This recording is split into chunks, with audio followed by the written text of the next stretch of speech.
Good evening, dear Mr. Fernandez. Here is the presentation as a summary related to learner autonomy and human interdependence, the chapter of the book we've just read. Well, I would first like to point out that the concept of autonomy that is given in the paper, the author said that autonomy involves being able to perform a task without assistance and beyond the environment in which the learner learned to do it. And he or she should do it in a flexible way in order to properly call it autonomy. Now, in order for autonomy to be fostered, practice is key. Consistent practice, to be a little more specific. So, for example, to learn how to ride a bike requires that a child rides on it and starts moving his or her legs in order to move from point A to point B. And he or she should do it at least 3 or 4 times a week, if not every day. So the same happens when it comes to learning, and more concretely with language learning. The student needs to use the language in a multimodal way. On the other hand, the paper points out that cognition emerges in an interdependent way, both from socialization and from the individual, him or herself. That is why I chose this particular picture, because the camera points directly at a young girl, focusing on the individual, but at the same time, it shows her performing a task with her peers, socializing. So I believe that it illustrates the idea of interdependence and the fact that cognition is distributed. When I mean interdependence, according to the paper, I mean the fact that the learner's needs his or her own brain and natural composition, biology to think or to have cognition, and also he or she needs the environment, the socialization, in order to complement that cognition that he or she already has. Now, it is relevant because we humans are social animals, and well, we cannot fully develop if we are isolated. Now, the concept that I've just shared matches with Vygotsky's theory of ZBD. And the paper points out that students have different ZBD levels, and they complement with one another. And so that's a relevant aspect. On the other hand, the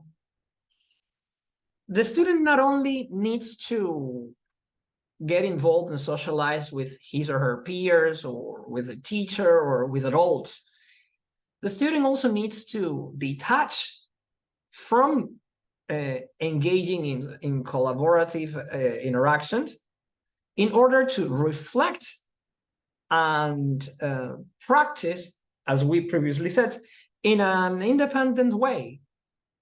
I think reflecting is key, because an autonomous learner is aware of what he or she has to do and why he or she makes it that way in order to progress in learning.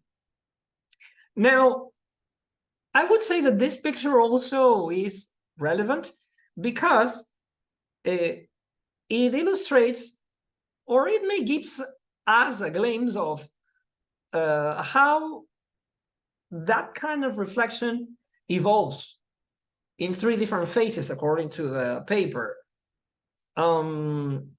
First, the student has there's a social speech that takes place, and then there's an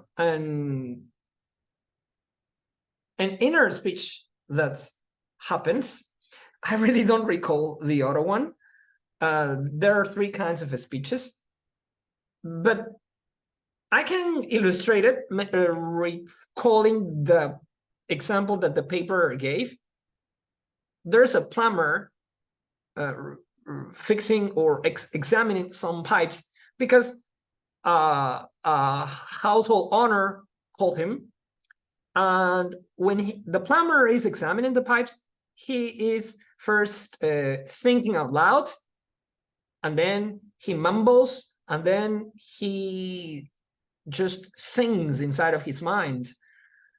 So that is the way in which inner speech takes place, and inner speech is key for reflection, and reflection is key for autonomy. On the other hand, the role of the teacher is crucial because the teacher provides input, the teacher gets to know the interests of students, and the teacher engages the students in a collaborative task, providing them with a goal to achieve as a community based on the interests that they got.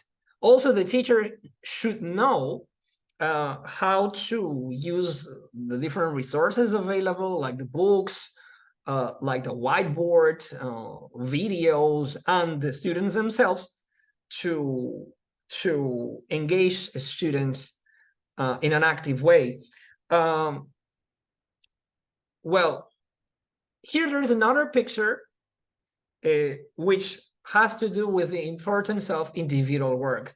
As we said, there should be not only an engagement, but also a detachment, or as an author that was quoted on the paper said, there should be a stepping in and a stepping out, a bouncing, a swinging between socializing and reflecting and practicing individually.